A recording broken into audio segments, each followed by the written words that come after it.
Saan po yung bahay ninyo nung ipinanganak kayo? Your Honor, hindi ko na po alam. So, saang homeschool provider naka-connect yung teacher ninyo? Your Honor, hindi ko na po maalala po yung pangalan. Ah, okay, medyo nalalabuan ako ng konti sa ganyan. Ngayon, Mayor, napag-alaman din po namin na delayed yung inyong registration of birth. Ilang taon na po kayo nung na-register yung inyong birth? Your Honor, hindi ko pa lang po siya masyado maalala po ngayon. Okay lang, check ko po. Oo, please, Pasensya. please inform us during the hearing. At bakit po delay yung pag-register ng birth nyo? Sa pagkaalam po kasi namin, and I would request yung confirmation ninyo during the hearing, 17 years old na po kayo nung i-register yung inyong birth.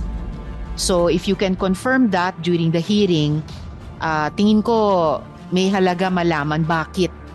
Kung tama yung impormasyon namin, bakit at 17 pa lamang ni-register yung birth ninyo? At saan pala po kayo ipinanganak? Sa ospital ba? Sa bahay ba? Sa lying-in clinic ba? Your Honor, ang sinabi po sa akin sa bahay po. Sa bahay. Saan po yung bahay ninyo nung ipinanganak kayo? Hindi ko na po, Your Honor, hindi ko na po alam. Opo. Still, out of more than curiosity, saan po kayo nagtapos ng elementary? Homeschool po ako, Your Honor. Kasi salo po kami ng farm. Anong taon po kayo nagtapos sa homeschooling sa elementary? Your Honor, dire-diretso po. Bandang anong taon natapos po yung grade 7 sa homeschooling? Your Honor, tutorial po kasing ginawa po sa akin. Salo po kasi kami ng farm nakatira po. Actually, Mayor, familiar po ako sa homeschooling dahil yung isang anak ko rin, yung huling 2 taon niya sa high school, for health reasons, sinomeschool ko po siya. And meron po kaming homeschool provider noon. Sino po yung naging homeschool provider ninyo? Your Honor, yung nag-homeschool po sa akin, teacher lang po. Pati po yung mga homeschool teachers, kailangan license sila or meron pa rin silang homeschool provider. And in fact, by the definition of homeschooling, ang magulang ang nag-homeschool. So teacher nyo po ba o yung ama ninyo ang nag-homeschool sa inyo? Meron din po akong teacher po, Your Honor. So saang homeschool provider naka-connect yung teacher ninyo? Your Honor, hindi ko na po maalala po yung pangalan po. Ang maalala ko lang po yung pangalan po ng teacher ko po. If you could submit to the committee yung pangalan ng teacher ninyo, and during the hearing, ma-recall pa rin at masabi sa amin sino yung homeschool provider ninyo.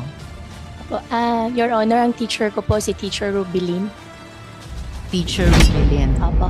Saan naman pagkatapos ng homeschooling, kung nakuha po yung grades nyo sa homeschool provider tulad nung ginawa namin nung aking anak para makapag-high school naman siya, saan naman po kayo nag-high school? Your Honor, dire-diretso po, tuloy-tuloy hindi na po ako nakapag-high school at college po. Dire-diretso saan po, Mayor? Tutorial po yung ginawa po sa amin kasi nasalo po kami ng farm. Okay, pero nagtapos kayo ng high school. Ang minigay lang po sa amin po na pinaka-libro po is si Teacher Rubilin na po. Kung maalala ko po, wala rin po kasi siyang grades. Andun lang po siya sa amin everyday po na after po ng work, siya po yung nagtuturo po sa akin.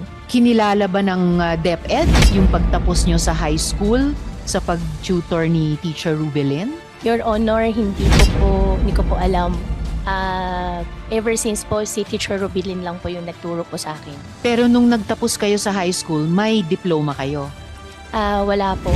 Or ano pong dokumento na hawak ninyo bilang katibayan ninyo na like any learner na may karapatan na may, kung hindi diploma, dokumentong formal na nagsasabing na comply po ninyo na earn nyo yung competencies sa high school?